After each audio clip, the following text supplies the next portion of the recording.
아, 여러분 만나서 반갑습니다. 혹시 개교 때 제가 왔었는데 혹시 그때 뵌 분 계시나요? 개교식 때.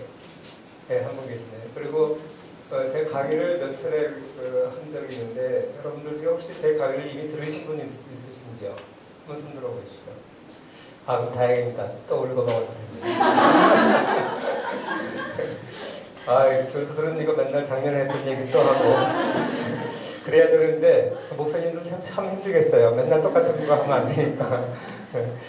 예, 오늘 저는 경제학을 전공한 사람이라서 경제 이야기를 좀 하려고 준비해 왔습니다. 그런데 원장 교장 선생님께서 자녀 교육에 관심이 있으신 부모님들이니까 뭐 자녀 교육과 관련된 경험을 좀 나눠줬으면 좋겠다 그러셔서 그렇게 하다 보면 제가 준비한 걸 다 못할지도 모르겠습니다. 그러나 아마 지난번에 차성도 교수님이 오셨다고 그러던데 차성도 교수님 물리학 전공하신 분인데 물리학 안 하시고 교육을 얘기하신 거 보니까 저도 그렇게 하는 게 좋을 것 같습니다.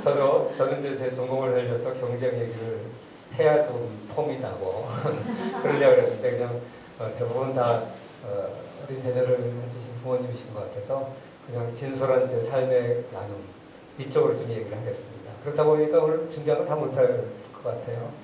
뭐 혹시 또 불러주시면 2부에 그리고 오늘은 처음이시고 하니까 주로 제 삶을 나누는 얘기를 하겠습니다. 제가 이 세 여자랑 사는 행복한 남자입니다.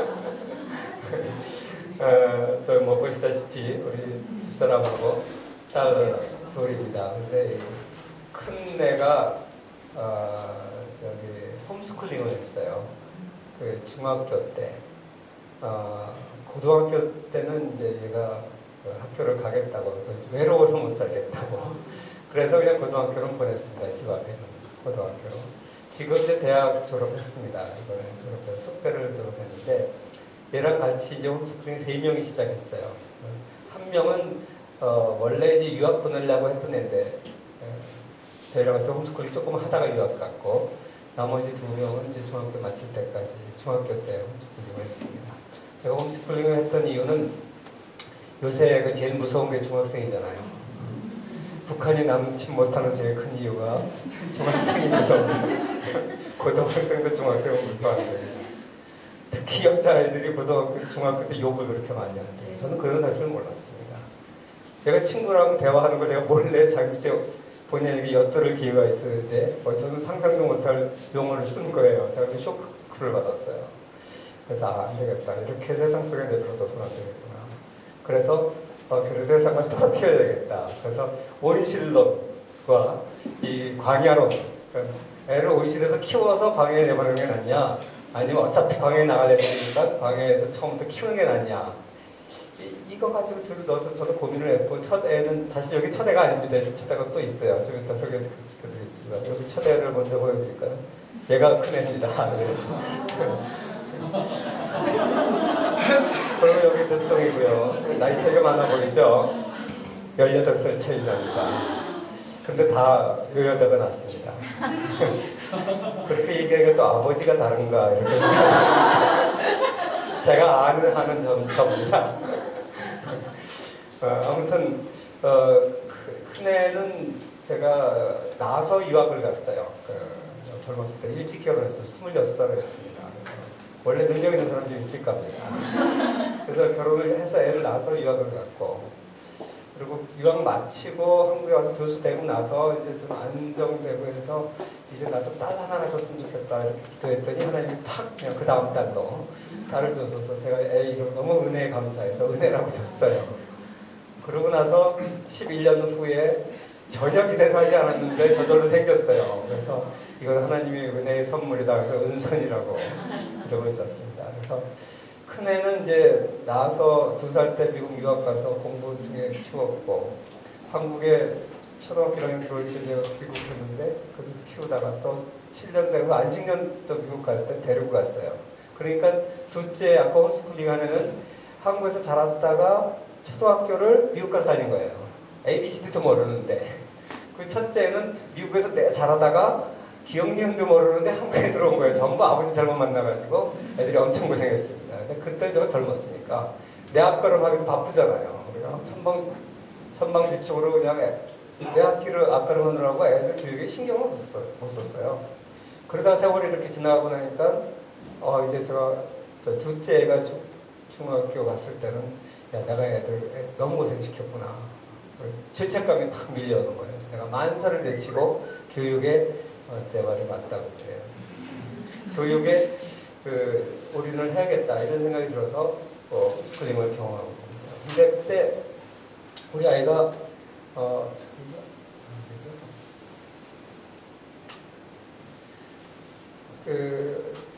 우리 아이만 그런 게 아니라 중학교 애들 보통 언어래요 그게 그때. 그래서 그 말이 너무 쇼크를 받아서 홈스쿨링을 해야겠다 생각했고 그래서 몇몇 의기투합해서 아까 기독교 세계관 학술도역회 얘기를 해주셨는데 거기에 이제 교수님들 자녀분들하고 교수님들하고 같이 시작을 했습니다. 그래서 또 결과적으로는 애들이 다 잘 됐어요. 우리 애는 그랬고 둘째 우리 같이 했던 윤주는 버클리 가가지고 버클리 졸업했습니다. 우리 아들도 버클리 나왔는데 얘가 나온 코스를 그대로 가게 제가 코치를 해가지고 가서 버클리 졸업했고 또 한 애는 이제 잠깐 했다가 유학 간 애는 하버드 대학원에 이번에 들어갔습니다. 그래서 지나놓고 보니까 잘들 됐어요. 그때는 정말 난감했습니다. 특히 제가 이제 제일 난감했을 때는 늦둥이가 전혀 생각도 안 했던 늦둥이가 유치원 때 집사람이 암에 걸렸어요. 그것도 암 말기, 4기, 간하고 대장암이었는데 간에도 전이가 돼가지고 근데 병원에 가니까 이제 하루라도 빨리 수술을 안 하면 큰일 난다 그래요. 그래가지고 이제 뭐 수술하려고 두세 달 기다리라 그러는 거예요. 다들 병원들이. 그래서 방법이 없죠. 그렇게 기다릴 수 있는 상황도 아니고 그래서 어떻게 알아서 아산병원에서 이제 일주일 후에 수술을 받기로 새치기를 한 거죠. 이렇게 하고 일주일 동안 할 게 없어요. 제가 아무것도. 그래서 이제 데리고 동해안에 바닷가에 갔습니다. 참 처량하더라고요. 애는 유치원 이제 다니고 있고 내년에 초등학교 가야 되는데 그리고 아까 보셨던 그 딸 둘째 걔는 이제 고2였어요. 내년에 고3인데 그리고 큰 애는 유학가 있고 걔한테 걱정하고 얘기도 못했어요. 그리고 나는 또 뭐 좀 애 유학까지 보내니까 힘들더라고요. 경제적으로. 그래서 집사람을 사업체를 하나 만들어 주려고 사업체까지 시작을 해서 막 이제 출범하려고 하는 순간이었어요. 그랬는데 이제 그걸 알았죠. 그래서 야 정말 막막하고 그랬는데 지금 6년 전 얘기입니다. 걔가 그래서 이제 엄마가 못 돌봐주니까 학교에 그냥 맡겨놔도 안심할 수 있는 데를 가야겠다 싶어서 영훈초등학교가 좋다 그래서 그때 시카가 없었습니다. 그래서 있었으면 제가 시카를 보냈을 텐데 영훈초등학교를 이제 원서를 제가 데리고 가서 수석 다 하고 뽑기도 제가 가서 하고 그래서 됐어요. 그래가지고 이제 걔가 되고 또 우리 아이가 둘째가 이제 재수도 안 하고 바로 합격을 해주고 좀 이따 이제 아들이 또 버클리 학교에 있다고 통지가 오고 막 그러니까 집사람이 기분이 좋아서 살았어요. 그래가지고 지금도 너희들 때문에 내가 살았다. 힘들다가 항암투쟁하면서 힘들었을 때도 아이들 일들을 생각하면 막 기분이 좋다는 거예요. 살았다. 그래서 뭐 그 후에는 이제 집사람 암투쟁하느라고 뭐 다른 애들한테 교육에 신경 쓸 겨를도 사실 없었습니다. 그래서 이제 암 생기기 전에 그렇게 홈스쿨링도 하고 했었는데 아무튼 뭐 하다 보니까 어떻게 뭐 너무 많이 나는 것 같습니다. 가정에 대해서. 그래서 저는 이제 큰애 같은 경우에는 지금 32이에요. 큰애 같은 경우에는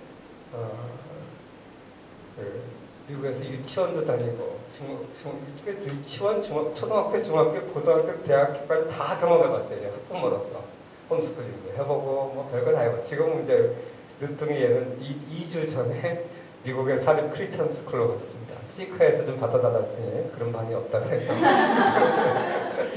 제가 그래서 교장선생님 남편분한테도 막 로비도 했는데 안 돼요.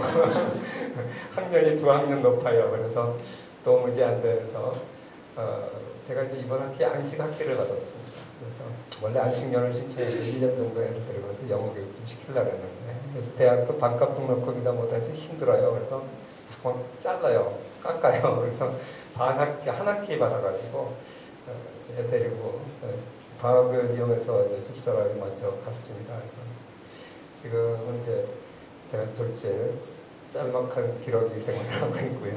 저도 이제 곧 따라갑니다. 아무튼 제가 이렇게 아이들 3명을 여러 가지 방법으로 고생하고 키우고 그래서 이것저것 경험을 해보면서 했던 나눔, 이런 거는 사실 다른 강의에서 몇 번 했었습니다. 홈스쿨링 연합회라든지 이런 데서 몇 번 했었는데, 오늘 여러분들은 그냥 좀 경제 문제를 이제 강의를 한다고 준비를 해왔어요. 그래서 자녀 키우고 이런 거는 이제 어떻게 생각하면 좀 옛날 얘기고, 어떻게 생각하면 또 아직도 막내가 아직도 하고 있고 그렇긴 하지만, 그래서 사실 별 생각 준비를 안 했는데 강의를 하다가 사이사이 조금씩 생각나는 대로 말씀을 드리도록 하겠습니다. 아까 말씀드렸던 기독교 세이브학술교육회, 저는 어릴 때부터 신앙 좋은 부모님 밑에서 자랐는데, 어렸을 때 비전을 고등학교 1학년 때 비전을 하나님께로부터 받았습니다. 그때 기독교 학문을 하겠다, 기독교 경제학을 하겠다, 이 세상에 있는 모든 돈이 하나님이 원하는 방향으로 쓰여지는 것을 연구하는 게 참 보람될 것 같다. 왜 그렇게 생각했는지 모르겠어요. 보통 은혜 받으면 신학교 그런데, 저는 고등학교 1학년 때 철없는 시절에 그런 기특한 생각을 했습니다. 그래서 그랬는지 하나님이 이 길로 계속 인도를 해주셨어요. 그래서 23년 전에 89년도에 저는 교수가 되자마자 손봉호 교수님이라든지 여러분들하고 같이 기독교 학문연구회라는 걸 만들었습니다. 그게 이제 발전돼서 지금 이 사단법인이 된 거고요. 그래서 실행위원장을 제가 13년을 했습니다. 그래서 사무본 살림을 13년을 했고 올 1월 때 사임을 했습니다. 제가 안식년 가는 바람에 그것도 사임을 했습니다. 그래서 이 단체는 어떻게 하면 우리가 하는 학문도 하나님의 관점, 성경의 관점에서 할 것이냐, 이런 취지에서 교수들이 모였다가 이전 이걸 확대해서 교수들뿐만 아니라 우리 모든 삶의 젊은 영역에서 어떻게 하면 크리스찬답게 자기의 삶을 영위할 것인가, 그것을 연구하고 알리고 그렇게 하자고 하는 모임입니다. 지금 우리나라의 교회가 1년에 300개가 생기는데 그 중에서 살아남는 교회가 2개입니다. 그렇게 어려운 한국교회 현실이 왜 그럴까? 저는 우리 크리스찬들이 말씀대로 살지 못해서 그렇다고 생각합니다. 정말 애들 가르치는 것도 모든 경제활동도 말씀대로 해야 되는데 그것을 우리가 따르지 못하기 때문에 이런 문제가 생기는 것이 아닐까, 이렇게 생각을 하고요.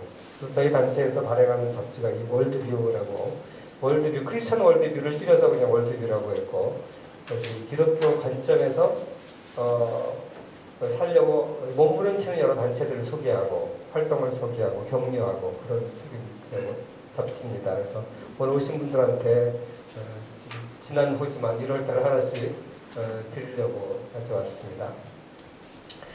자, 그래서 오늘 제가 준비했던 것은 왜 우리들이 기독교인들이 성경적 경쟁을 가져야 하는지, 그리고 균형적인 성경적 경쟁을 갖자, 이런 취지에서 말씀을 드리겠습니다. 이게 뭔지 아세요? 목차. 어떻게 아세요? 당연히 그죠? 네, 맞습니다. 목을 차서 목차입니다. 목차잖아요, 그죠? 누가 써먹었나 보죠, 어디서? 신고원 교수님 쓰였어요? 제가 했다고 얘기 안 하던가요? 표절이다, 표절.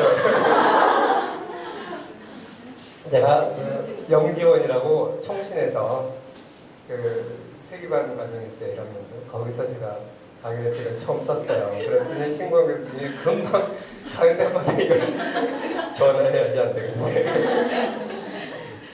그래서 제가 사실 오늘 준비했던 주제는 이겁니다. 왜 우리가 경제 문제에 관심을 가져야 되고 어떤 경제 문제들이고, 이런 서론적인 얘기를 좀 한 다음에 우리가 이 땅에 살면서 어떤 자세로 재물관을 가져야 될까, 이걸 얘기하려고 했습니다. 그래서 우리 한국 사회에 청빈론, 청불론 논쟁이 있었습니다. 그래서 그걸 간단하게 설명하고, 거기에 좀 부족한 점이 있는 것 같아서 제가 그 경제학자 입장에서 어떤 것이 더 균형 잡힌 재물관이냐, 그런 얘기를 사실 하려고 했습니다. 그래서 요걸 하면서 제가 아무리 줄여도 1시간 반에는 도무지 못 죽이겠더라고요. 그래서 막 달려가서 2시간 가까이 하면 마치겠더라고요. 그래가지고 이제 준비를 했는데 벌써 이제 시간이 많이 갔어요. 그냥 다 하는 걸 제가 포기하고 오늘은 하는 데까지. 그러면 되겠죠? 네. 그렇다고 해서 여러분 시간 어기면 안 되니까요. 뭐 우리가 알다시피 아까 목사님도 말씀하셨지만 경제 문제에서 벗어날 수가 없습니다. 그렇기 때문에 아무리 신앙이 좋고 뭐가 해도 경제 문제에 걸려 넘어질 수밖에 없는 것 같아요. 이 경제 문제라는 건 단순히 돈 많은 사람이나 기업인들만의 문제가 아닌 것 같습니다. 신앙이 좋아도 나이가 들수록 돈에 더 노예가 되는 것 같아요. 저를 봐도 그렇고 저희 부모님을 봐도 그래요. 저희 부모님 신앙이 좋았는데 나이가 드시면 점점 더 자식보다 돈이 먼저 자식도 못 믿겠다 이거죠. 그래서 사실 오늘날 요새 그 부부 갈등의 대부분이 경제 문제라고 그러죠. 요새는 이혼 소송이요. 남자가 아니고 여자가 대부분이에요. 10건 중에 8, 9, 8, 9건이 여자가 이혼 소송한답니다. 여기 남자분이 별로 없는데. 거의, 그 다음에 옛날에는 이혼의 사유가 구타라든지, 그러면 폭력, 그거에 알려져서는 거의 경제 문제 때문에 이혼 소송을 한다고 합니다. 그래서 특히 황혼 이건 아주 남자들이 조심해야 되는데. 그래서 나이가 들면 남자들이 이제 돈벌이도 못하고 정말 찬밥이에요. 그죠? 그래서 뭐 밥을 집에서 차려달라 그러고 뭐 노숙자되잖아요. 그죠? 그거 아시죠? 한 끼도 안 차려달라 그러면 님자 붙여주고 영식님. 한 끼 차려주면 씨자 붙여서 일식씨. 두 끼 차려달라면 놈자가 들어가요. 두식이 놈. 세 끼 다 차려달라 그러면 삼식이 새끼자가 들어가죠. 근데 종일 집에서 간식까지 차려달라 그러면 뭐라는 줄 아세요? 종갓나 새끼라고. 저는 방학 때 종갓나 새끼였거든요. 집사람이 도망가 버려가지고 지금 돌치에 레미세라블이 돼버렸습니다. 여자가 필요한 5가지, 나이가 들면서 필요한 5가지가 있어요. 뭔지 아세요? 딸, 돈, 건강, 맞겠죠? 친구. 그러다 5번째 정도 남편이 나올 줄 알았는데 찜질. 남자는 찜질방보다는 못합니다. 그런데 남자는 나이가 들면서 필요한 5가지가 뭔지 아세요? 마누라, 애들 낳는 집사람. 이래서 저는 젖은 남편입니다. 아 진짜 한평생 돈 벌어도 줬는데 나이 들면 이렇게 돼요. 정말 남자들이 불쌍한 것 같아요. 농담이었고요. 아무튼 정말 우리가 경제 문제에서 벗어날 수가 없죠. 두 번째로 영적 전쟁이 가장 치열한 문제입니다. 많은 사람들이 뭐 경제 문제 그러면 이건 영적 전쟁하고 관계없다고 생각하는데 사실 어떻게 생각하면 제일 전선입니다. 리처드 포스터가 얘기하는 돈, 섹스, 권력 이 책에도 봐도 그렇지만 대부분의 사람들이 돈을 영적 전쟁이 가장 치열한 영역이라고 그러죠.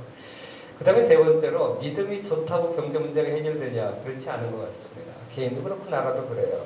우리가 IT 지난번 대지진 참사 때문에 잘 알려진 나라인데 거의 진흙과자 먹는 거 보셨죠. 이 IT가 80%가 캐톨릭이고 20%가 크리스천입니다. 100% 기독교 국가예요. 그런데 가난합니다. 부패가 만연해 있고 가난이 만연해 있습니다. 이 신앙이 좋으면 그부터 하나님 잘 믿으면 잘 돼야 될 것 같은데 현실이 그렇지 못해요. 그래서 우리가 경제 성장하는 것도 우리 크리스천들이 기여를 해야 될 거 아닙니까? 그래서 이 기독교 경제관에 대해서 좀 얘기를 해야 되는데 어떤 사람들은 기독교 경제가 너무 쉽게 생각해요. 당연한 거 아니냐. 왜? 우리가 흔히 얘기하는 게 청지기 정신. 모든 게 하나님 거다. 그걸 끝났다. 사실 틀린 말은 아니에요. 맞는데 그걸 충분하지 않죠. 또 청교도 정신. 근검 절약을 강조했다. 사실 그 틀린 말이 아니죠. 그게 중요합니다. 그러나 과연 그거 가지고 될까? 사실 우리가 삶 속에서 볼 때, 구체적인 삶의 영역에서 볼 때 굉장히 애매한 문제가 많아요. 요즘은 애정남이라고 있더라고요. 애매한 걸 정해주는 남자. 과연 그 부유함이 하나님의 축복인가? 여기에 대해서도 상당히 의견이 달라요. 어디까지가 탐욕이고 어디까지가 하나님의 축복일까? 재테크를 해도 되는가? 하나님한테 기도만 하면 될 것이냐? 아니면 내가 재테크를 직접 해야 되냐? 또 직장 문제, 어떤 직장을 선택할 것이냐? 뭐 하여간 여러 가지 우리가 경제 문제가 얽혀 있고 나와 내 가족을 위해서 어느 정도 소비하는 것이 정당할까? 어떻게 하면 과소비일까? 그런 얘기. 여러분 노후를 위해서 저축을 하는 게 맞겠죠? 어떤 목사님 그러지 말라고 그래요. 하나님한테 맡기래요. 아주 믿음이 좋은 목사님이신데 차는 어느 정도 크기를 타야 될까요? 그래 안 그래 차를 갖다가 100일이하고 몇 cc 이상을 타면 크리스찬으로서 사치한 걸까요? 몇 평 아파트 이상 살면 사치한 걸까요? 뭐 이런 거 질문하는 사람들이 있어요, 실제로. 거기다가 이제 사회적 이슈로 들어가면 더 질문할 게 많아지죠. 진보 보수 대립의 대부분이 사실 경제 이슈하고 관련이 됩니다. 그래서 이런 그 여러 가지 문제 답을 하기 위해서 우리가 경제 문제에 관심을 가져야 됩니다.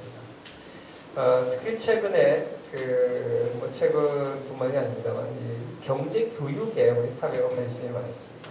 그렇게 된 거는 한 10년 전에 그 카드 대란 때 이 젊은이들이 카드 빚을 많이 져가지고 빚쟁이가 많이 됐어요.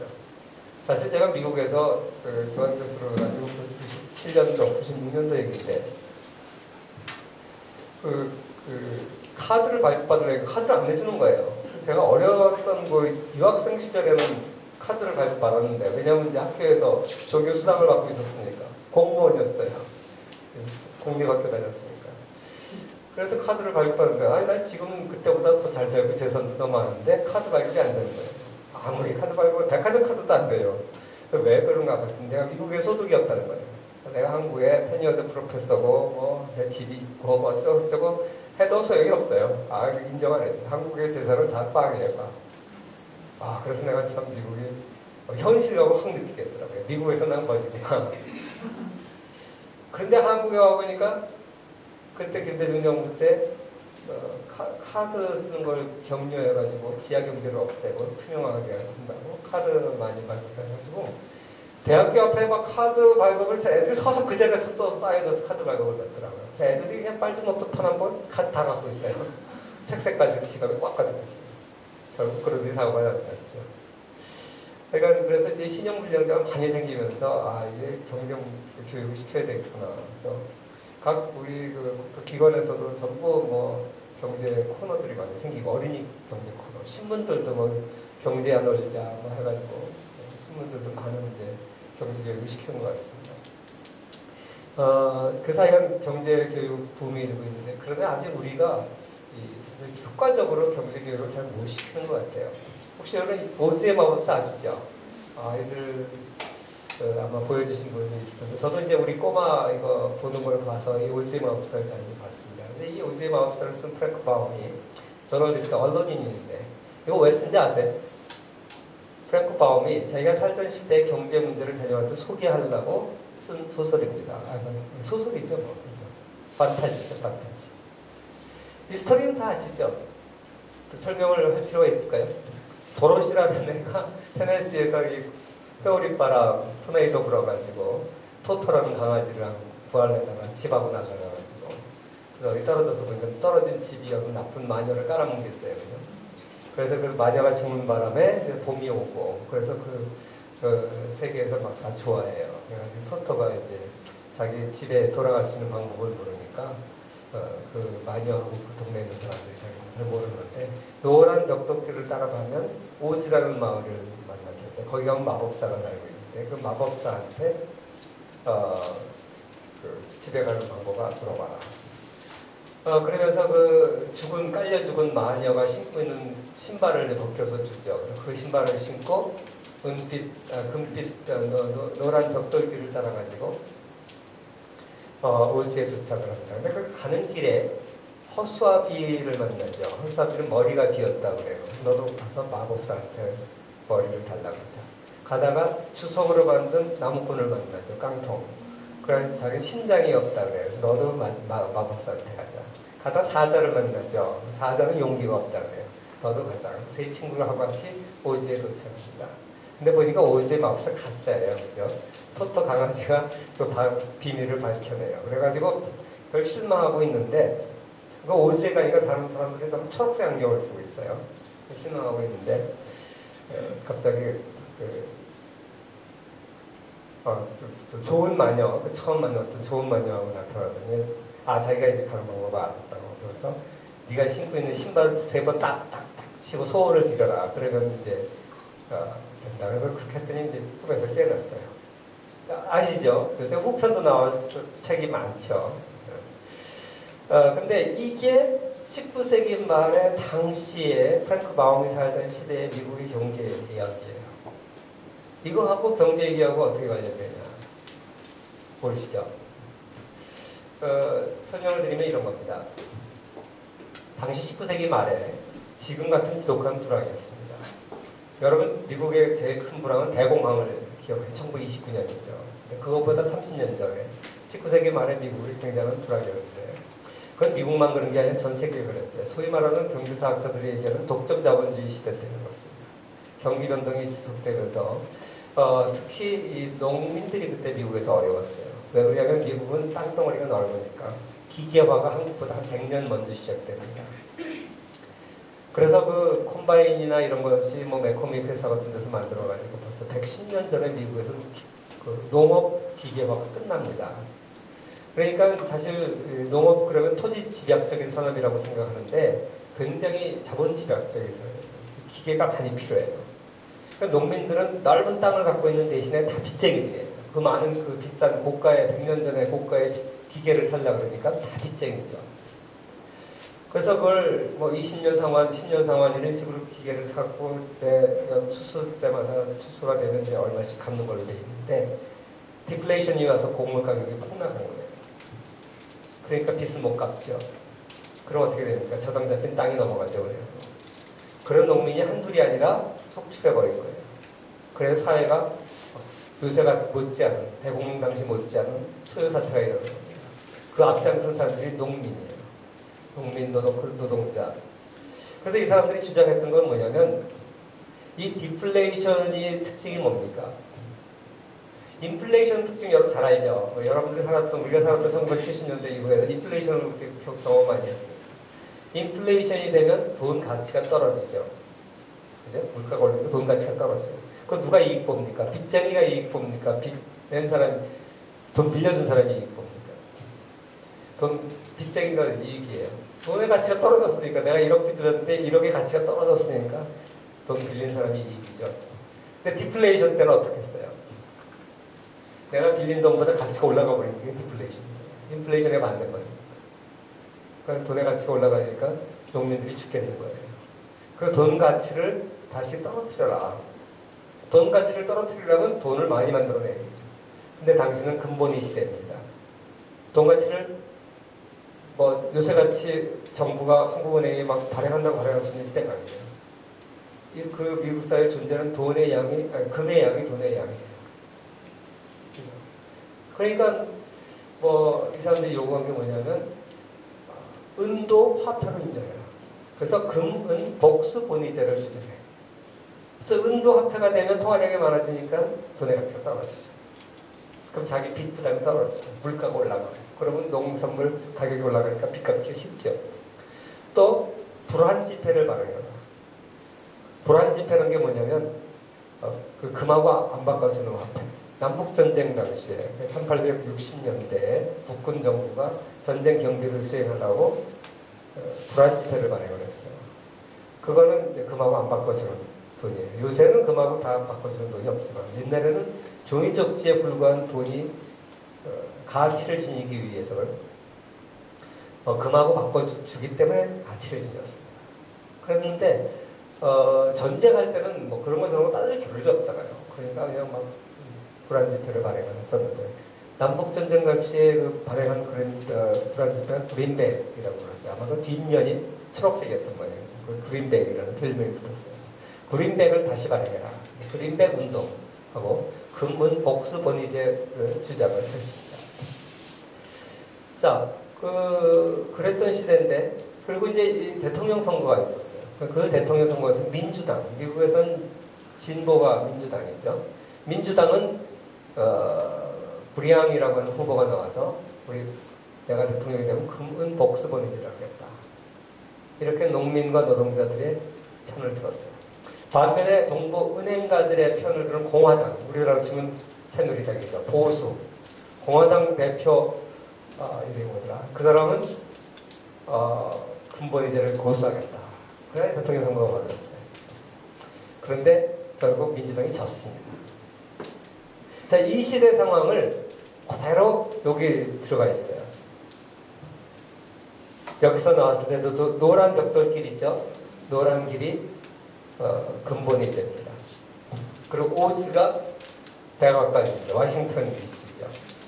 그리고 허수아비는 농부입니다. 깡통, 주성래는 노동자입니다. 사자는 불량, 민주당 대통령 후보입니다. 아무런 선거에 졌으니까 제 용기도 없고, 사실 싸울 때 보면 도중에 전쟁도 한번 하는데 싸울 때 보면 아무런 힘이 없어요. 제일 걱정이에요. 그리고 이제 오즈에 가니까 다 초록색 안경을 쓰고 있죠. 그게 그린백입니다. 달러. 그리고 나중에 이제 결국 신고 있던 은색 신발을 3번 딱 쳐서 이제 들어가는데 그 은색 신발이 근본이제. 이런 식으로 이 프랭크 바움이라고 하는 저널리스트는 자기 어린 딸한테 자기가 살던 시대의 경제 상황을 뭘 쉽게 설명해 줄 수 있는 방법이 없을까? 근데 이 사람은 민주당 지지자였던 것 같아요. 그렇죠? 그래서 이제 그쪽 주장에 오른 아마의 동화를 만든 것 같아요. 제가 이렇게 보면서 참 수준 높다. 100년 전에. 그죠? 여러분 지금 우리 세계가 글로벌 금융위기를 겪고 있습니다. 또 10년 전에 아시아 외환위기를 겪었습니다. 10년도 더 됐군요. 이제 15년 됐군요. 그런 거를 이렇게 아이들한테 설명해 줄 수 있으세요? 저희 큰아이가 미국에서 유치원 다닐 때, 제가 유학생 시절이죠. 유치원 다닐 때 집에 오더니 카키스 그래요. 그래서 뭔가 그랬더니 그때 당시 대통령 선거에서 나왔던 투카키스라고 떨어졌어요. 그거는 자기 선거했대요. 유치원에서 모의 선거했대요. 그래서 내가 정말 미국이 대단하구나. 유치원 애들한테 대통령 선거를 모의 선거를 했대요. 그러면서 미국의 선거 제도 복잡한 거 아시잖아요. 근데 그거를 다 설명을 한 거예요. 우리는 한국에서는 너무 애로 취급하는구나. 그래서 많은 우리 부모님들은 뭐 사회 문제 애들이 그 알아서 뭐해. 솔직히 자기도 잘 모르니까 설명도 못해주고. 사실 저도 이제 교육이 사실 너무 티어리를 가르치지 현실을 잘 안 가르쳐요. 그러니까 경제학과를 나온 부모님들도 경제 현상도라는 걸 잘 몰라요. 맨날 이론만 학교 다니면서 한계형 체감의 법칙이니 뭐 한계형 균등의 법칙이니 뭐 그런 이론만 배워가지고 실제 경제를 잘 모르고 또 아이들한테 가르칠 생각은 더더욱 안 하고 그런 것 같아요. 그래서 아무튼 제가 이런 걸 보면서 도전을 많이 받았습니다. 이 사람은 프랭크 바움은 민주당의 시각에서 금은복수보유제가 많고 노동자와 농민들을 위해서 통화정책을 이렇게 해야 되고 자기 나름대로 그런 소신이 있었던 것 같아요. 그래서 이제 이런 소설을 썼습니다. 저는 이게 왜 그렇게 지금까지도 어린이들한테 널리 알려지고 영화로까지 만들어지고 뭐 그렇게 인기 좋은지 잘 모르지만 스토리도 재밌고 그리고 그 안에 아마 이 얘기를 해주면서 미국 사람들은 모르겠어요. 자기 자녀들한테 역사를 그렇게 가르치는지 잘 모르겠어요. 우리는 남의 나라 얘기니까 그냥 영화 한 편 보고 애들한테 판타지 하나 가르쳐주는 걸로 끝날지도 모르죠. 근데 어떻게 보면 우리도 기독교적인 관점을 넣어서 이렇게 애들이 알아들을 수 있는 뭐 스토리도 하나 만들고 그래서 가르쳐보고 그래가지고 이렇게 이런 노력들을 하는가. 사실 요새 나니아 연대기라든지 톨킨의 반지의 제왕이라든지 이런 영화들이 인기를 끌면서 50년 전에 나왔던 50년, 60년 전에 나왔던 소설들이었는데 전혀 모르고 있었어요. 그죠? 물론 뭐 교육학을 한 사람들이라든지 아동문학을 한 사람들은 알았겠지만 대부분 사람도 잘 모르고 있었습니다. 근데 그게 영화로 나오고 그렇게 하니까 이제 나니아 연대기를 보면서 저게 사자가 예수님이라 알레고리를 쭉 설명을 하면서 에드먼드 제가 우리란 말이야. 이렇게 설명을 할 수 있잖아요.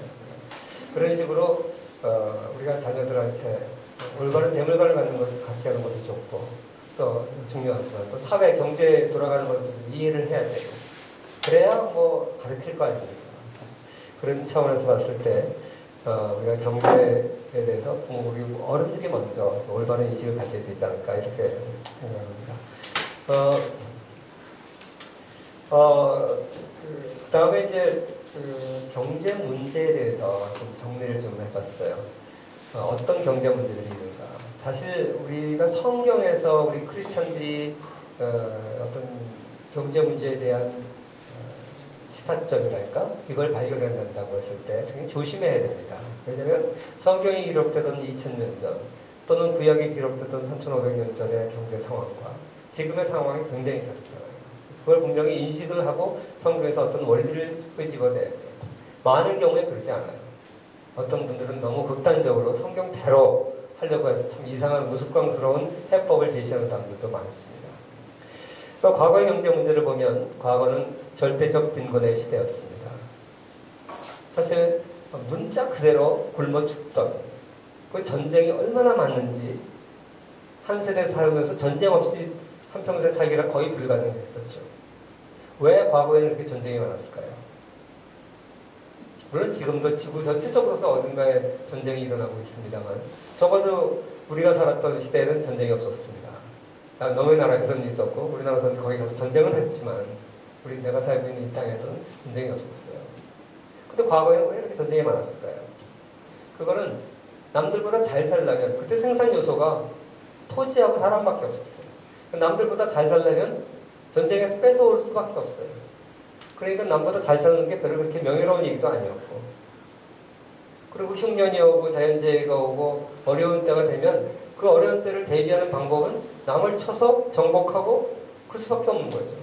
그러니까 전쟁이 많았고, 그래서 많은 사람이 정말 문자 그대로 가난했던 절대 빈곤의 시대였습니다. 그런데 근대사회 이후에 경제가 성장을 했는데 절대 빈곤의 문제가 해결됐습니까? 일부 지역에서는 해결이 됐습니다. 그러나 아직도 상당히 많은 지역에서는 경제 문제가 해결되지 않았죠. 여전히 이렇게 아프리카에는 빈곤의 문제가 남아있고요. 로나드 사이더 박사님이 쓴 책을 보니까 아주 실감나는 표현이 있어요. 하루에 가난해서 목숨을 잃은 사람들의 수가 75대의 정보 제트기가 모두 추락한 것보다 많대요. 진짜 끔찍하죠. 그죠? 요 사진을 보시면 실감나죠. 아프리카 노동자들이 일을 하기 위해서 떠나는 귀향길에 이렇게 타고 간답니다. 인도네시아에서 학생 노동자들이 돈 없는 아이들이 기차를 이렇게 타고 가서 우리나라는 6.25 전쟁 때 한번 이렇게 탄 적이 있었지만 그 부분은 없는 것 같은데 매월 적어도 6명이 떨어져 죽는데요. 그런데도 공짜니까. 또 인도네시아도 워낙 땅이 넓고 이렇게 타고 다닙니다. 억척스럽게 살지요. 머리도 좋아요. 그죠? 자, 그 다음에 두 번째로, 그러면 절대 빈곤이 해결된, 극복된 선진 지역에서도 행복하냐? 우리가 다 알다시피 그렇지 않습니다. 이스털린이라는 교수가 경제가 성장해도 행복지수는 늘어가지 않는다. 오히려 떨어진다. 그래서 이스털린 패러독스라는 말을 합니다. 그래서 오늘날의 문제는 사실 절대적 빈곤의 문제보다는 상대적 빈곤의 문제가 더 큰 것 같습니다. 절대적 빈곤의 문제, 상대적 빈곤의 문제는 배 고픈 문제냐, 배 아픈 문제냐입니다. 무슨 말인지 아시겠죠? 그럼 어떤 게 더 중요합니까?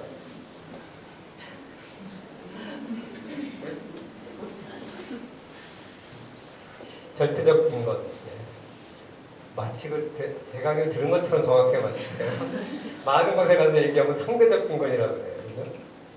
저는 국가가 해줄 수 있는 것은 절대적 빈곤은 국가가 해결해야 된다고 봅니다.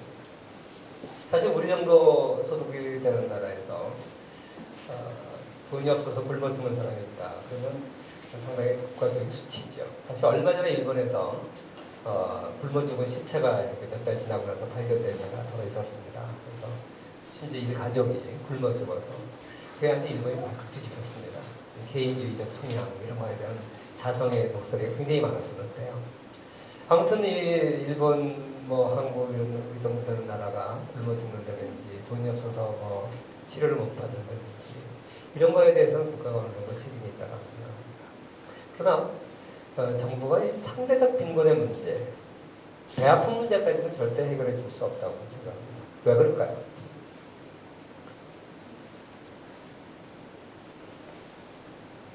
저는 요즘 빈부격차가 자본주의의 큰 취약점입니다.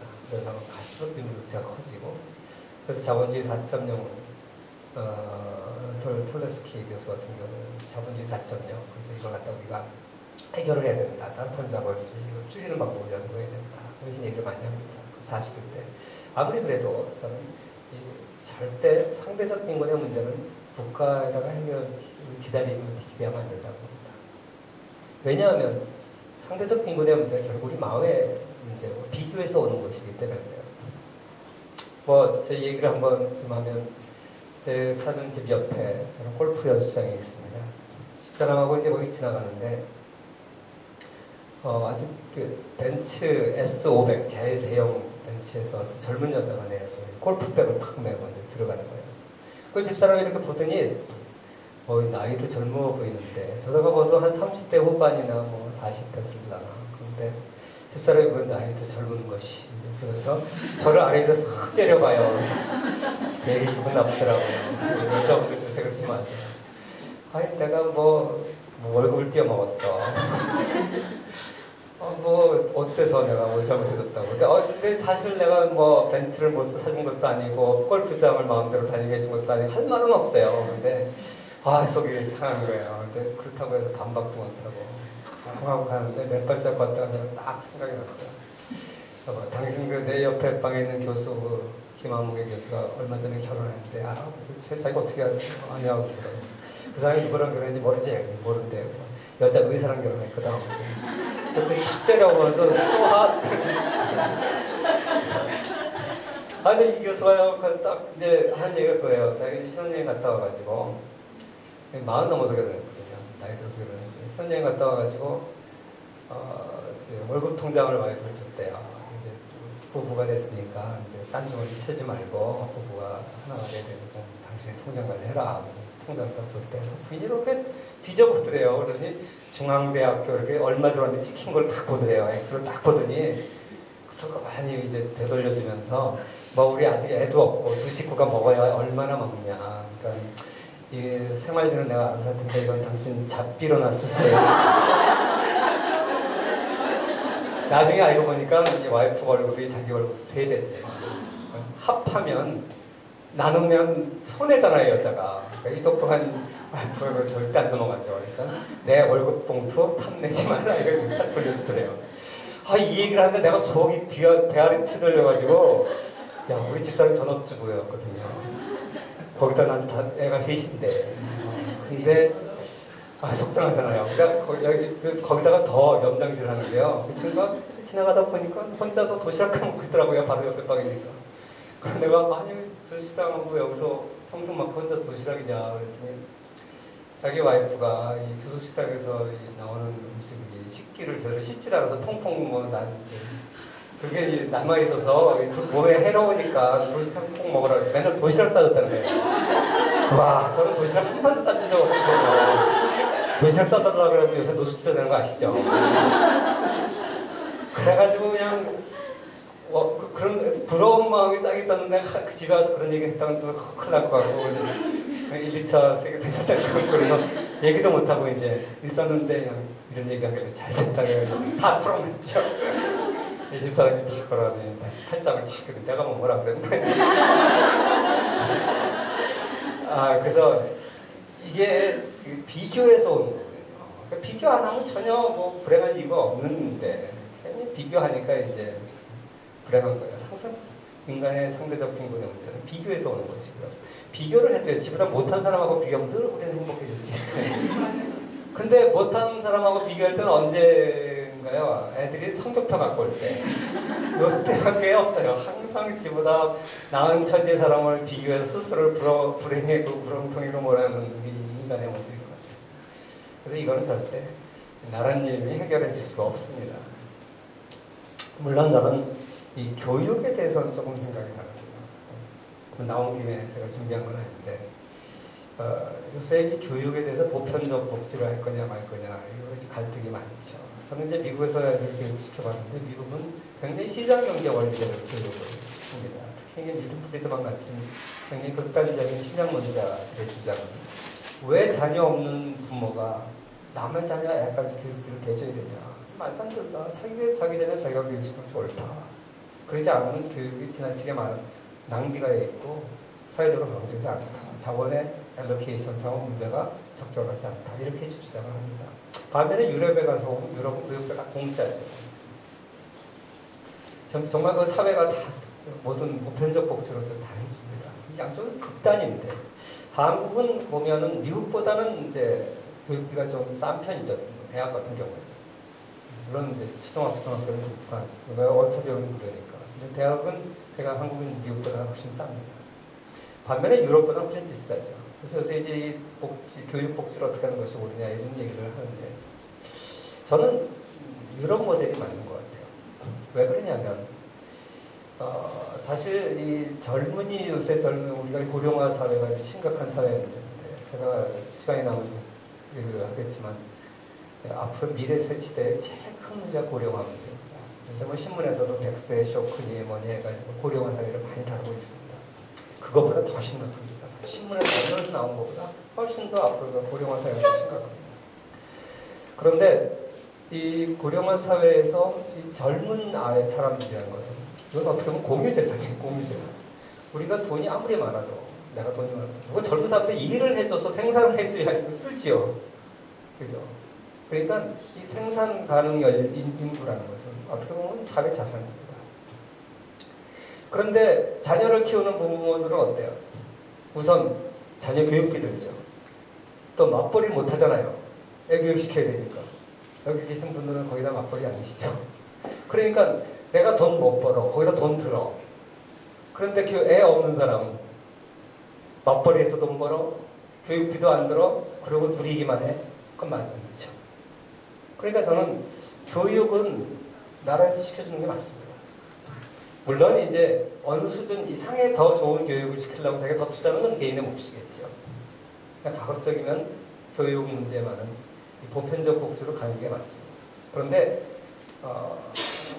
아직 우리나라가 이제 세금을 충분히 못 걷습니다. 아직 국가가 그럴 만한 재정적 여유가 없으니까 하루아침에 갑자기 보편적 복지를 한다, 반값 등록금 한다, 이건 넌센스입니다. 어떻게 하루아침에 반값 등록금 갑니까? 그럼 그동안 대학교 다 도둑질했대요. 2배를 받아먹었단 말이에요. 그렇지 않습니다. 사실 저도 대학에 있어서 하는 소리가 아니라 우리 중앙대학 약대가 유명합니다. 근데 학생들이 데모할 때 뭐라고 데모하는 줄 알아요? 약대는 현미경이 필수인데 현미경으로 보는 것보다 진눈으로 보는 게 더 낫대요. 그러니까 이 약대, 의대 뭐 이런 이제 이과 계통은 그 비투자가 굉장히 많이 돼요. 새로운 신형 기기도 많이 써야 되고 그거 하나도 못 사요.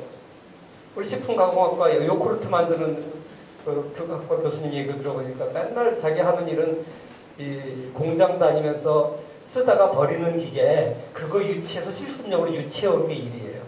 그러니까 애들이 대학에서 그게 한 10년, 20년 전 모델 가지고 실습한 애들이 직장 가가지고 다시 교육받아야 돼요. 사실 대학에 돈이 많이 듭니다. 그런데 갑자기 하루아침에 어떻게 반값 등록금이 실현합니까? 정부세 보조도 안 해주죠. 특히 사립은 안 해줘요. 공립은 해주지만 사립대학 보조도 안 해줘. 우리나라도 기부금도 죽으라고 안 내요. 대학 등록금만 가지고서 먹고 대학 학교를 운영해야 되는데 대학 운영비 중에서 인건비도 있지만 시설비도 굉장히 많아요. 또 어떻게 하루아침에 반으로 갑니까? 그건 방향은 맞아요. 방향은 맞지만 방법이 틀렸다. 방법은 국가 세금도 더 집어넣고 기부금도 더 낼 수 있도록 사회적 공감대도 형성하고 그 점진적으로 그 방향으로 가자 이렇게 돼야 되지. 어떻게 뭐 국회의원 되면 나와가지고 무조건 갑자기 느닷없이 반값. 그럼 그동안 다 한국 세금가 엉망이었습니까? 그렇지 않거든요. 아무튼 이런 그 얘기하다가 보니까 뭐 뜻하지 않은 또 교육 문제로 나가버렸는데요. 상대적 빈곤, 절대적 빈곤. 하여간 절대적 빈곤이 어느 정도 해결된 선진국 지역, 또 우리 같은 중진국에서도 상대적 빈곤의 문제는 여전히 남아 있습니다.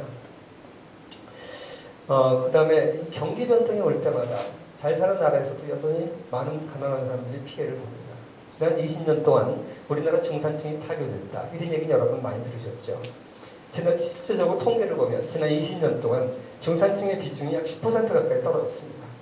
사실 중산층이 튼튼하고 확대돼야 건강한 사회인데 이것이 줄어들었다는 것은 사회적으로 굉장히 병이 있는 건 사실입니다. 그래서 지금 이번에 박근혜 당선자도 중산층 회복을 가장 중요한 목표로 세웠는데 그건 저는 옳은 방향이라고 봅니다. 거기다 젊은이들이 직장을 잃으니까 젊은 실업이 아주 심각한 문제가 있고 이제 캥거루 쪽이 중년까지 생겼어요. 30, 40대 캥거루족은 직장 구하기 포기한 애들입니다. 우리나라에 50만 명이 있답니다.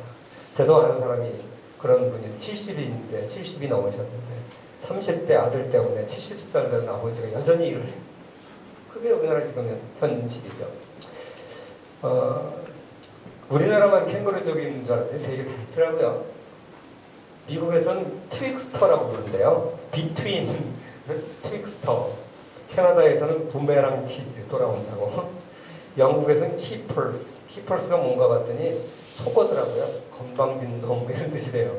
자기 부모의 입장에서도 부모 퇴직연금을 축내서 건방진 젊은 놈이라고 부른대요. 이탈리아에서는 모친이 해주는 음식에 집착한다고 맘모네라고 부른대요. 나라마다 이 부메랑 키즈, 캥거루족이 다 있더라고요. 근데 다 캥거루라고 부르는 줄 알았어요. 근데 그건 우리나라에서 부르는 말인가 봐요. 아무튼 이 젊은이 시절이 경제 성장한 나라에서도 경기 변동이 있어서 불경기가 될 때마다 이런 문제가 심각한 문제가 됩니다. 지금 2차 세계대전 이후에 사상 최고로 젊은 청년 실업이 많다고요. 그래서 이건 시한폭탄이다 이렇게 얘기를 하기도 하고요. 작년에 노벨상을 받은 크리스 피서라이즈 교수는 이걸 세계 경제의 내관이다. 자수성분이 폭발한다. 지금 월스트리트 지난 작년 1월에 미국의 오키파이 데몬스트레이션이 있었는데 이건 시작이다. 자본주의가 병폐가 빈부격차에 확대되는 건데 이게 앞으로 어떻게 될 거냐. 정말 자칫 잘못하면 또다시 큰 세계적인 어떤 뇌관이 되고 사회적 불만이 되는 어떤 혁명으로 변화될 가능성이 있다는 얘기입니다. 거기다가 요새 그 물질 만능주의 사조가 확대되고 있어요. 잘 사는 나라들의 문제죠. 인간을 생각하는 갈대라고 했는데 이제는 생각하는 갈대가 아니라 I shop therefore I am. 나는 쇼핑하는 존재입니다. 제가 이 중산층 비교를 보면서 우리 한국 사회가 굉장히 물질주의에 물들어 있구나 하는 사실을 깨달았습니다. 여러분 이거 보셨어요? 저는 한국 사회뿐만 아니라 교회도 마찬가지로 굉장히 물질주의에 물들어 있거든요. 그런데 이 중산층 직장인 대상으로 중산층이 무엇이냐 이렇게 이제 설문조사를 한 거예요. 거기서 나온 걸 정리한 건데 이렇게 나왔답니다. 부채 없는 아파트, 요새는 하우스푸어 하도 많으니까 30평 이상을 소유해야 되고 월급이 500만 원, 자동차는 2000cc 중형 이상, 예금 잔고 1억 원 이상, 해외 여행 1년에 한 차례 이상. 어떻습니까 여러분? 중산층 이상 되는 손 들어보라고 안 되겠죠? 여기 보면서 어떤 걸 느끼셨어요? 뭐 그럴듯하다 이렇게 느꼈습니까? 아니면 조중에서 하나는 내 기준에는 좀 지나친 것 같다, 아니면 너무 낮은 것 같다, 뭐 이런 정도의 생각은 있으시겠죠? 전 주머니에 좀 1억 없거든요. 저거 보니까 난 중산층도 안 되네 싶어요. 여러분 어떠세요? 아무튼 뭐 그런 한두 가지 항목에 대해서 조금 불만이 있을 수 있지만 대체적으로 아마 많은 사람들이 이걸 보면 뭐 그럴 수 있겠다 이렇게 생각하지 않으세요? 그런데 제가 이걸 다른 나라 중산층 기준하고 비교를 해보니까 우리가 되게 물질주의적이라는 걸 알았습니다. 왜? 프랑스의 뽕피두 대통령이 삶의 질에서 정한 프랑스 중산층의 기준입니다. 외국어를 하나 정도 할 수 있어야 되고 스포츠를 하나 정도 즐겨야 되고 악기를 다룰 줄 알아야 되고요. 요리를 만들 수 있어요. 역시 프랑스는 사람다는. 공군에 의원이 참여해 프랑스 대혁명을 일으킨 나라답습니다. 약자를 돕고 봉사활동을 꾸준히 했고 우리하고 기준이 완전히 다르죠. 프랑스가 괜히 멋쟁이라 그런 게 아닌 것 같아요. 우리는 어떻게 보면 서구 선진국들이 우리보다 더 잘 사니까 더 물질주의적이라고 거라고 생각하는데 퀄리티가 달라요, 우리하고. 생각하는 중산층이라는 게 뭐냐면 퀄리티가 다른 거죠. 그러면 실용주의 나라 영국은 어떨까요? 옥스퍼드 대학에서 제시한 중산층 기준입니다. 페어플레이를 하고 역시 젠틀맨들이에요. 자기 신의 주장과 신념을 가지고 독선적으로 행동하지 말아야 되고 약자를 두둔해야 되고 불의, 불평, 불법에 의연히 대처해야 되고 뭐 프랑스하고 좀 다르지만 또 색은 좀 다르지만 굉장히 우리하고 너무 다르죠. 그럼 가장 자본주의의 기수 미국은 어떤가? 공립학교에서 가르치는 중산층의 기준입니다. 자기의 주장에 떳떳하고 사회적 약자를 도와야 되고 부정과 불법에 저항해야 되고 테이블 위에 정기적으로 받아보는 비평지가 놓여 있어요. 저는 이거 하나 있으니까 중산층이에요. 미국, 영국, 프랑스를 봤는데 선진국들을 봤는데 우리보다 잘 사는 자본주의 국가들을 봤는데 사실 우리보다 훨씬 더 멋쟁이 된 것 같아요. 우리는 살지도 못하면서 물질주의에만 물들어 있어요. 저는 이걸 보면서 참 갈 길이 멀다. 우리가 이제 1인당 소득은 선진국의 분턱까지 따라갔는지 몰라도 우리의 의식은 크리스찬이든 아니든 아직도 멀었구나. 이런 게 우리가 크리스찬들이 사회를 변화시키고 앞장서서 애들을 교육하고 해야 되는데 사실 우리가 그런 생각을 갖고 있기 때문에 의존적 애들한테 그런 영향이 가요. 그래서 우리나라 애들이 선진국 애들보다 더 물질주의적입니다. 그 설문조사가 있어요. 일본에서 청소년 연구에서 한 건데 고등학생 대상으로 1000명에서 1500명씩 각 나라마다 한국, 미국, 일본, 중국의 고등학생들을 설문조사를 했습니다. 부자 되는 게 성공한 인생이냐 이렇게 물은 질문에서 한국 50%가 나와요. 일본, 중국 우리보다 낫습니다. 미국 가장 물질주의라고 생각하는 미국은 우리보다 훨씬 낫습니다. 우리가 어떻게 된 겁니까? 교육을 잘못 시킨 거죠. 돈을 벌기 위해서는 어떤 수단을 써도 괜찮다. 야, 한국이 제일 높습니다. 이 미국이 이것도 더 높아요. 중국은 5.6%. 우리가 욕하는 일본도 우리보다 반밖에 안 돼요. 돈으로 권력을 살 수 있다. 한국은 과반이 넘는데 다른 나라는 30% 정도밖에 안 돼요. 그러니까 이런 걸 보면 우리가 어른들도 물들어 있고 물질주의, 애들은 마찬가지입니다. 그 왜 그런가 하면 선생들이요 어떤 여자 고등학교 급분이랍니다. 30분 더 공부하면 남편의 직업이 바뀐다. 공부하자 신랑이 이렇게 급분을 하니 그놈의 학교가 애들이 생각이 어떻겠어요? 그랬더니 남자 고등학교에서 질세라 10분 더 공부하면 만으로 바뀐다. 똑같아 그죠? 칠판에다 선생님이 써놓은 거예요. 자려면 자, 놀려면 놀아. 신나게 놀다 보면 서울대는 널 버려도 서울대는 널 버려도 대학 가서 미팅할래, 공장 가서 미팅할래. 뭐 이게 급분이에요, 이게. 이게 우리나라 교육의 지금 현장인데 여기 시카는 뭡니까? 뭐 은혜 받아서 이 중에서 하나 고르시면 안 됩니다.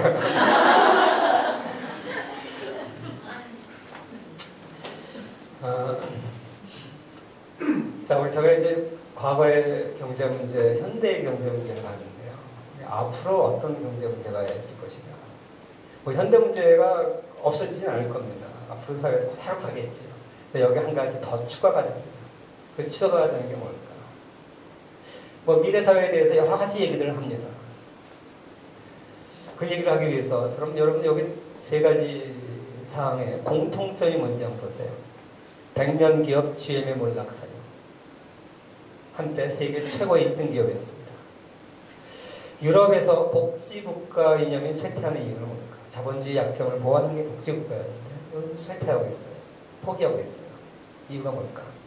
중국 경제적으로 잘 나가고 있는데 앞으로 저 중국의 발전이 언제까지 지속될 것인가에 대해서 세계 학자들에서 의견이 갈라지게 합니다. 다음 중국이 직면한 가장 큰 문제가 뭘까? 이 세 가지 답이 똑같아요. 같아요. 그게 고령화입니다. GM이 몰락한 이유가 뭐냐? 퇴직자들의 의료보험을 죽을 때까지 대주기로 파업을 하도 귀찮게 해서 한 1년 내내 파업한 적이 있어요. GM이. 네.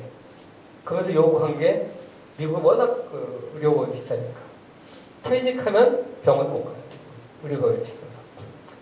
그러니까 이걸 해달라고 끊임없이 데모하니까 이걸 해준 거예요. 개선 안 해봤겠어요? 그 실용주의적인 미국 사람들 개선을 쫙 해보니까 평균 수명이 몇 살이고 그때까지 의료비가 얼마나 하고 지금 파업했을 때는 손실은 얼마고 개선해보니까 들어준 게 나아요. 만들어줬어요. 근데 그 결과 GM은 포드보다 훨씬 더 차값이 비싸요. 이것 때문에. 이거 한 20몇 년 먼저 해줬어요. GM. 그 GM이 망가진 이유가 여러 가지가 있죠. 대형차 위주로 생산했다든지 여러 가지가 있는데 그 중에 하나가 이걸 레거시 코스트라는 유산 비용이라고 하는데 이것도 중요한 요인이었다. GM 차의 경쟁력을 떨어뜨리는 요인이었다. 이렇게 얘기를 하죠. 유럽의 복지국가가 후퇴하는 게 뭐 신자유주의 때문에 그렇다는 사람들이 있는데 사실 그게 아니라 그것도 있겠죠. 중요한 게 뭐냐. 의료비가 나이가 들수록 기하급 수적으로 늘는데 사람들이 안 죽는 거예요. 뭐 어떻게 해요? 빨리 죽으라고 할 수도 없고. 사실 그 얘기 못 해주는 거예요. 사실. 옛날에 유럽이 경쟁력이 있을 때 한국이나 일본이나 아시아 국가들보다 경쟁력이 있을 때는 그런 비용이 감당했어요. 근데 이제 국가 경쟁력, 기업 경쟁력으로 한국 못하죠. 근데 사람들은 안 죽죠. 의료비는 많이 나가죠. 그럼 어떡합니까? 그러니까 사실 복지국가 이념이 2년 때문에 줄어드는 것보다 실질적으로 해줄 돈이 없는 거예요. 중국의 가장 큰 문제죠. 여러분 아시잖아요. 우리는 둘만 낳아 살기 전에 소황제 하나밖에 안 났잖아요. 그게 벌써 20년이 넘었습니다. 이 상태로 가면 중국이 가장 빨리 고령을 하는 겁니다. 속도가 제일 빠르다는 거죠. 그건 정말 중국이 심각해집니다. 하여간 우리가 뭐 여러 가지 언론지상의 보도들을 통해서 고령화사의 문제가 심각하다 얘기는 들었지만 그게 여러분 개인의 문제가 아니에요. 사회의 문제입니다. 어느 정도 심각한 사회 문제냐 조금만 설명을 드리면요. 우리가 앞으로 150살까지 살 수 있답니다. 지금 5단계 수명혁명이 진행 중인데 이 중에 우리나라는 겨우 1단계밖에 안 지났습니다. 암이 이제 거의 정복되고 있는 것 같아요. 진짜 암이 굉장히 요새 생존율이 높아졌어요. 저희 집사람은 35% 생존 확률이 있다고 했는데 6년이 지났어요. 장기 이식 요새 상당 부분 실현되고 있죠. 호르몬 요법 이거 되면은요 이제 회춘도 가능하다고 해요. 유전자 치료 게놈인지 지놈인지 그거 해가지고 이제 뭐 자기 부위에 맞는 거 전부 자기 고질병 같은 거 어떤 병 잘 걸릴지 유전자를 바꿔가지고 다 한다 그러죠. 이게 다 동시다발적으로 지금 진행되고 있는 나머지 4가지는 지금 초기 단계 초기. 이게 다 되면 인간은 기본적으로 150살까지 산다는 거예요. 지금 100세도 지금 저주라 그러는데 재수 없으면 100세 산다고 지금 걱정하고 있는데 150살까지 살면 어떻겠어요? 근데 지금 실질적으로 일본의 사이버다이라는 회사에서 HAL이라는 것을 만들었는데 보시는 거 이런 겁니다. 이거를 사실 그 교통사고 때문에 하체와 한쪽 팔을 못 쓰는 사람인데 이 사람이 이거 차고 알프스 도전을 시도를 했어요. 한번 실패했는데 다시 또 시도하는데 800kg까지 80kg까지 짐을 질 수 있대요. 우리 보통 군인들이 짊어지고 다니는 20kg인데 80kg 배낭을 메고 알프스를 올릴 수 있대요. 하체 장애잖아. 꿈과 같은 소리죠. 이게 이제 지금 보기에는 좀 넘살스럽죠. 해골바가 걸었다는 것 같은데 이제 소재 산업이 발달하면 이게 옷 속으로 들어갈 수 있죠. 좀 더 발전하면 뼈 속으로도 들어갈 수 있겠죠. 그럼 완전히 600만 불의 사나이 비싼 놈이라고 얘기는 불렀는데 원동물은 뭔지 알죠? 기찬년 이런 비싼 놈 이런 게 이제 존재할 수 있는 거죠. 실질적으로. 얼마 전에 그 원숭이 머리하고 몸하고 교환하는 수술이 성공했습니다. 이 원숭이만 성공했으면 사람 성공한다는 소리예요. 재수 없으면 이제 몸뚱이를 사가지고 누가 머리가 주인이겠죠. 그래도 지금 뇌파만 가지고 팔을 작동시킬 수 있어요. 뇌파만 이용해서 트위터도 보낼 수 있는 게 실험에 성공했습니다. 그래서 이제 휴먼 2.0이 가능하다고 그러죠. 하나님이 만든 건 1.0이고 앞자리 숫자가 같은 메이저 리비전이에요. 뒷자리에 2.1, 2.2 이런 건 마이너 리비전인데 하나님이 만든 게 1.0이면 우리 인간이 만든 건 2.0이랍니다. 다 가르칠 수 있어요. 이제 토끼의 간이 현실화되는 겁니다. 하면 집에다 간 끼워놓고 왔는데 여기 우리 쭉 보니까 다른 건 다 이야기하는 섹스 칩이라는 게 있대요. 그거 남자들 이상한 데 가지 말고 이거만 누르면 된대요. 뿅 한대요. 이 좋은 건지 나쁜지 뭔지 잘 모르겠어요. 계속 뿅뿅 들고 있다 완전히 가는 거 같은데. 그러니까 이런 그 시대가 되면 이게 언제 정도 이런 게 가능할까요? 레이커즈 바이크라고 들어보셨어요? 여러분이 모르신다고 안 유명한 사람이 아닙니다.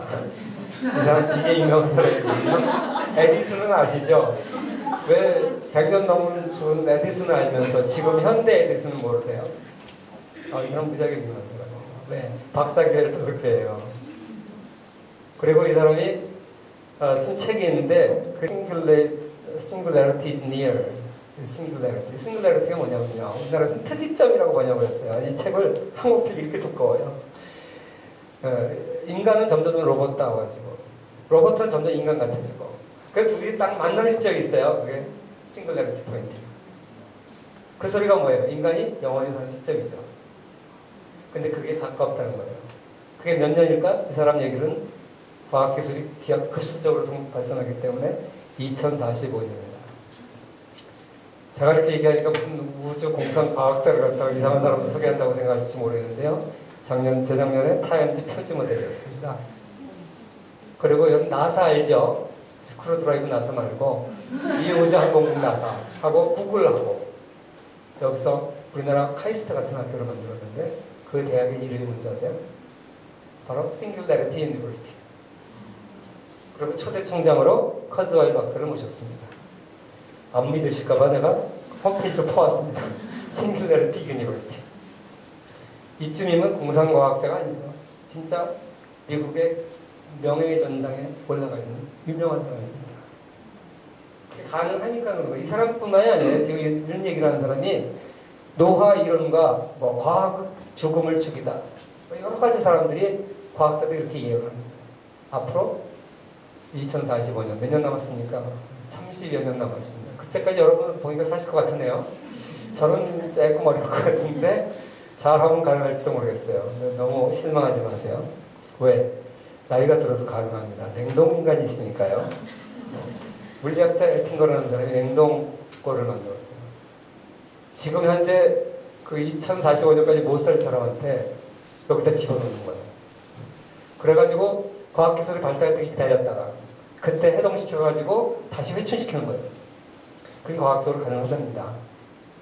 그래가지고 이 사람이 본인도 들어갔어요. 자기 전 와이프, 둘째 와이프 다 들어가 있어요. 깨어나면 누구랑 살 거냐고 기자가 물으니까 내가 고를 문제가 아니라 그 여자들이 나랑 사느냐고 문제지. 보관 계약금도 별로 안 비쌉니다. 2,900만 원. 자, 이런 시대가 되면 어떻게 될 것 같아요? 네? 과거에는 돈으로 안 되는 것들이 많았습니다. 신분사회라는 단자문이 있었지만 돈으로 안 되는 게 너무 많았어요. 오히려 권력 있는 자가 돈까지 줬죠. 우리가 이게 나쁘게 봤는데 자본주의 사회가 되면서 거꾸로 됐어요. 돈 가진 자가 권력까지 갖는 사회가 되어버렸습니다. 자본주의가 시작되던 19세기 초에 많은 지성인들은 인간의 노동을 상품으로 사고 파는 이 자본주의 사회가 도래되면 인간의 사회가 얼마나 각박해질까를 걱정을 했습니다. 그래서 그때 끼인 사회가 우리가 끼인 세대에 살고 있는데 한 세대는 이미 가버렸고 그 전 세대는 이미 가버렸고 그 다음 세대는 어떤 사회가 올지 전혀 모르는 그런 끼인 사회에 살고 있다라고 걱정을 했던 목소리를 19세기에 냈어요.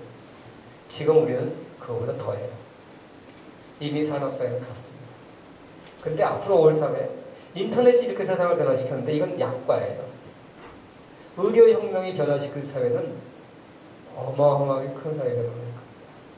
제가 아는 부자 한 분이 돌아가셨는데 장례식에 갔더니 그렇게 죽을 줄 알았으면 물이라도 시큼 마시게 해서 드릴 거예요. 사모님이 그러더라고요. 재벌 총수 형님인데 그래서 어디 왜 물도 못 먹고 돌아가셨나 했더니 폐암이었어요. 폐에 물이 들어가니까 절대 물을 먹으면 안 된대요. 그러니까 물을 못 먹으니까 사람이 다 타죠. 새카맣게 타니까 물 달라고 그러니까 설명을 했을 거 아니에요. 왜 못 먹는지. 의사가 이제 마지막 돌아가시기 4월 전에 이제 며칠 있어 곧 돌아가실 것 같으니까 이제 물 어차피 죽을 거예요. 드리세요. 그래서 이제 물을 줬대요. 그때 갑자기 정색을 하면서 왜 난 물 먹이냐고.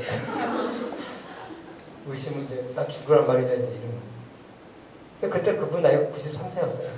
살 만큼 살았고 엄청난 부를 누렸고 그런데 93세 더 살고 싶어서 물 안 먹어요. 그게 인간이에요. 그 제가 보면서 참 돈 많은 소용없구나. 제가 그분 어릴 때부터 아는데 60년대 소니에서 처음 컬러 TV 나왔을 때 그 집에 가면 컬러 TV 많은 게 있었어요. 부러운 눈치로 쳐다보고 그랬었는데 돈 많아서 참 하나님 공평하구나 그런 생각을 제가 했어요. 그런데 이제 앞으로 이런 사회가 되면 어떻게 될 것 같아요? 목도 잘라서 바꾸기는 시스템인데 자기 세포 만들어서 부위별로 다 만들어 놓고 아바타 만들어 놓고 그 시대도 가능하다는 거예요 지금. 그 빈부격차가 가져올 사회의 문제. 지금까지는 돈 잘 살아도 뭐 좋은 차 타고 좋은 음식 먹고 그 정도 우리가 가난한 사람 참아줄 수 있어요. 그죠? 근데 앞으로 돈 있으면 살고 돈 없으면 죽는다 그러면 어떻겠습니까? 저는 또 공산주의가 올지도 모른다는 생각이 들어요. 인간들이 그건 못 참아요. 생명의 문제는 못 참고. 그래서 우리가 제가 지금 과거, 현재, 미래의 문제, 경제 문제를 얘기했습니다. 우리 크리스천 사회에서 내가 기독교 경제 문제에 대해서 많은 사람들이 얘기를 하면서 참 안타까운 게 2000년, 3500년 전 당시의 경제 상황 속에서 나온 걸 그대로 잠깐만 현대 문제에 적용하려는 거예요. 참 바보 같은 얘기입니다. 성경에서 어떤 원리를 따라야 돼요. 물질보다 인간의 생명이 소중하다. 약자를 돕는 게 필요하다. 하나님 기뻐하시는 일이다. 원리를 찾아내야지. 성경에 나온 농경사회에 있었던 걸 그대로 하려고 하는 거죠. 그런 시도가 많았어요. 이자를 금지하고 있습니다. 성경에. 레위기라든지 에스겔서라든지 이자 받으면 지옥 간다고 돼 있어요. 정욕을 죽일지라 이렇게 돼 있어요. 그게 지금 사회에서 이자를 금지해야 된다고 회교도는 지금도 그 근본주의자들은 반대하고 있어요. 그래서 뭐 스토크법 같은 게 나오는 이유가 그래서 그런 거죠. 근데 그 기독교 사회도 그런 문제 주장하는 사람들이 있거든요. 우리가 성경에서 어떤 경제 원리를 도출한다고 했을 때 원리를 도출해야지. 그렇게 하면 안 됩니다. 그런데 앞으로 미래 사회가 어떻게 될지 한번 생각해 보십시오. 절대적 빈곤도 남아있을 것이고 상대적 빈곤도 남아있을 것이고 물질주의도 남아있을 것입니다.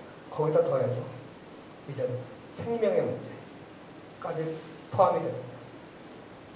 이런 어마어마한 불확실한 시대가 다가오고 있습니다. 이럴 때 우리가 자녀들을 어떻게 키워야 됩니까?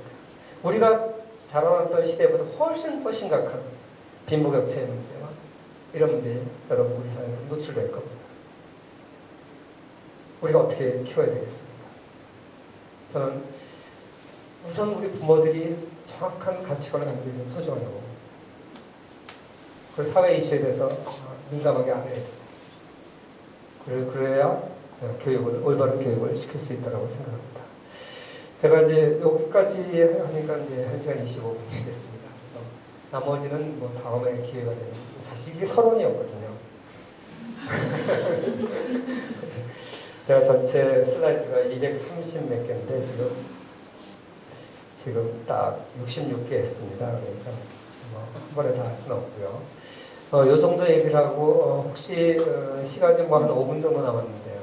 질문이 있으면 좀 질문을 받고 혹시 또 오늘도 못하시는 분이 있으면 저한테 이메일로 주시면 답변을 드리고 혹시 또 제가 뭐 다음 기회가 되면 다음 기회에 또 그 다음 말씀도 나누고 그렇게 하겠습니다. 질문 있으시면 해주십시오.